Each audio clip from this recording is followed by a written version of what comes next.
board for your time in receiving public feedback regarding a possible decision to restore transit service to pre-recession levels. For those of you who know him, Lenny Anderson, my colleague, sends his wishes from his cabin. He's here in spirit. I'm Sarah Angel, Director of the Swan Island Transportation Management Association, a project that began as a freight movement project by getting folks out of their cars through promoting employer transit subsidy programs and employee outreach. We make room for freight on the island's limited roadways. I'm strongly in favor of Trimet's consideration to restore service to pre-recession levels. Not only is this a financially sustainable move, but it comes at a vital time of economic recovery for Swan Island and for our metropolitan area at large. Swan Island is one of the region's most important employment centers, a host to several of the city's largest businesses. Employment is at 10,000 and growing, and several of these businesses anticipate dramatic expansion in the coming years. We want to be prepared to meet these demands, particularly in the transportation area. In the 2009 recession, we saw Swan Island ridership plummet virtually overnight from roughly 500 to 300 a day. We're pleased to see, as employment levels and ridership began to recover, that Trimet's decision last year supported this in removing the Swan Island 85 from the chopping block. But while folks are beginning to get back to work down on the island, we hear from all of our business members that they've been hiring.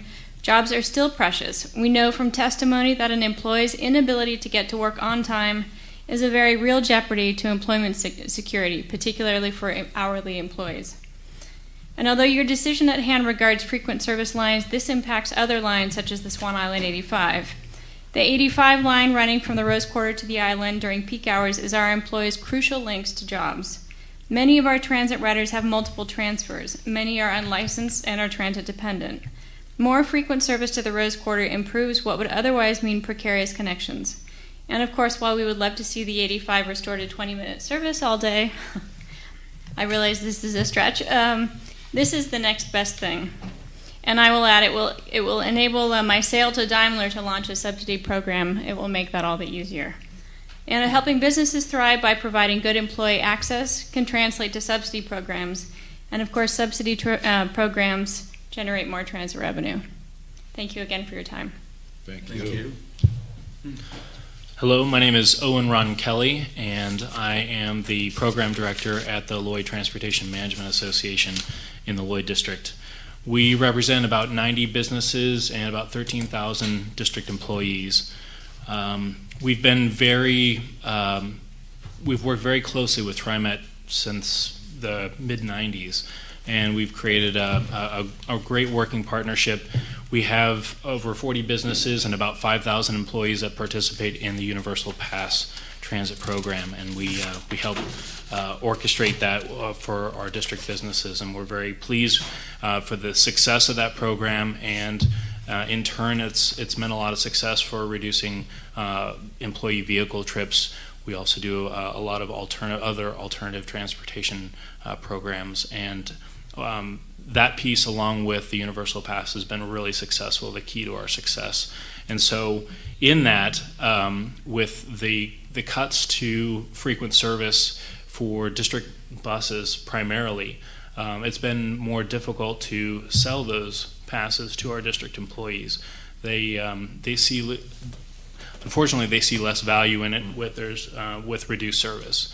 And as a result, restoring that frequent service is a critical piece to making sure that transit continues to be viable, not only for users in the district, but employees, visitors, and the like, those that come to visit the Lloyd District for the convention center, for the Rose Quarter events, etc. So a critical piece. One of the feedback that we've been getting from some of our riders is particularly on the 4 and number 6, a lot of overcrowding, particularly in the peak hour, which is somewhat inevitable, but by restoring some of that service, I think will help alleviate some of those issues.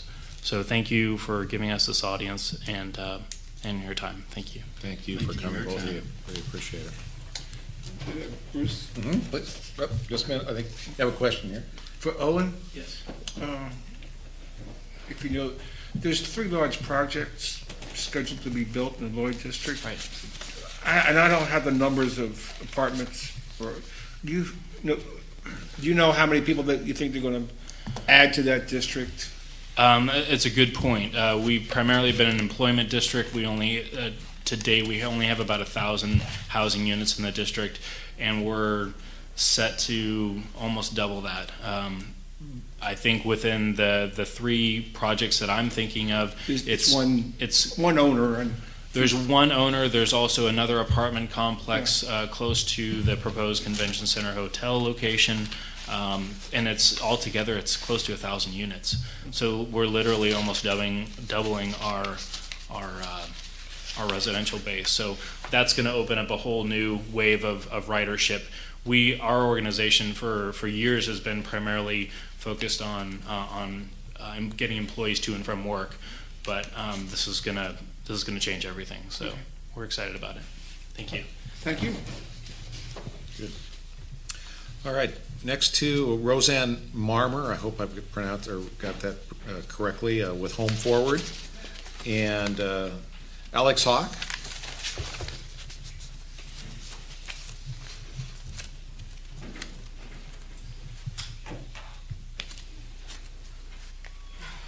Good morning to both of you.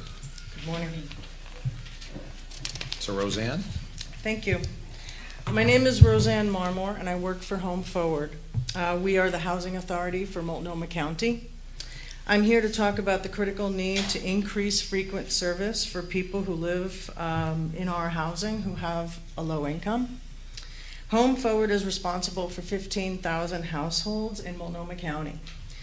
Some are voucher holders and some are in our public and affordable housing. Many of these people live on zero incomes or low incomes, and they're very dependent on transportation to get where they need to go. Others that live in our housing work and live in poverty. Working people living in subsidized housing are rent burdened.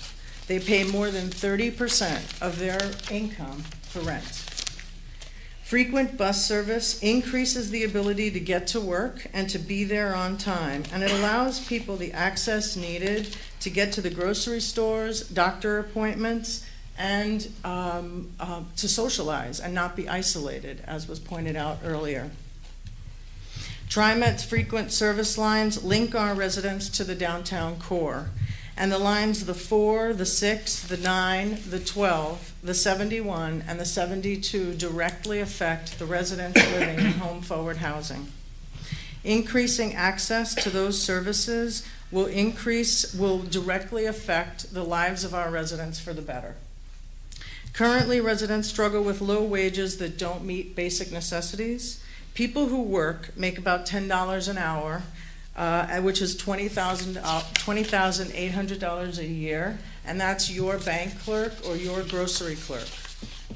That translates to 40% of the median family income. Please consider increasing services for the working poor and people who are elderly and disabled in Multnomah County. Increase access to work, grocery stores, and health care. Thank you. Mr. Chairman? Yes. How many units are going to be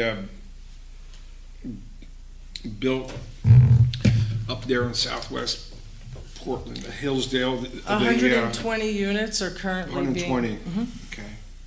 So and that's served by a couple buses now. I know right by the front door there. Yes. Okay. So when you say a household unit, is there a multiplier? Like a ballpark, how many people per unit? Well, it depends. In elderly and disabled sites, there are often studios and one bedrooms, and there are about 6,600 units that are public housing and affordable, and then there are 8,700 units that are voucher holders, and often those are families or also singles. Families range from 3 kids, 1 to 3 kids. Yes. Depends. So. But we're talking, we directly impact 11,000 children that live in our housing. Thank you. You're welcome. Thank you. Alex, hope you're doing okay there. Yeah, I'm okay. I'm slowly recovering. My name is Alex Hawk. I've been writing since forever. And I'm really concerned with again with West Side Service. And while Trimet has repeatedly said that we're not biased for rail service, it's quickly becoming apparent for that. While Mr. General Manager says, are we a healthcare agency or are we a transit agency? Well, that begs the question, are we a transit agency or are we a MAX agency? Are we a rail development agency? Since 2009 and since 2004 even, I've seen MAX get new service. I've seen Green Line, the Yellow Line, and now PMLR and WES be built at the expense of existing bus service. It's just the 94, the 12, and several others that I can't even mention have all been on the chopping block for budget shortfalls since forever. And not once have I seen a single MAX line, or not once have I seen West Commuter Rail be on the chopping block for service cuts. And it begs the question, how much is West costing us compared to our union health benefits? Just how much is it costing? It doesn't make any sense. We still have the oldest bus fleet in the nation.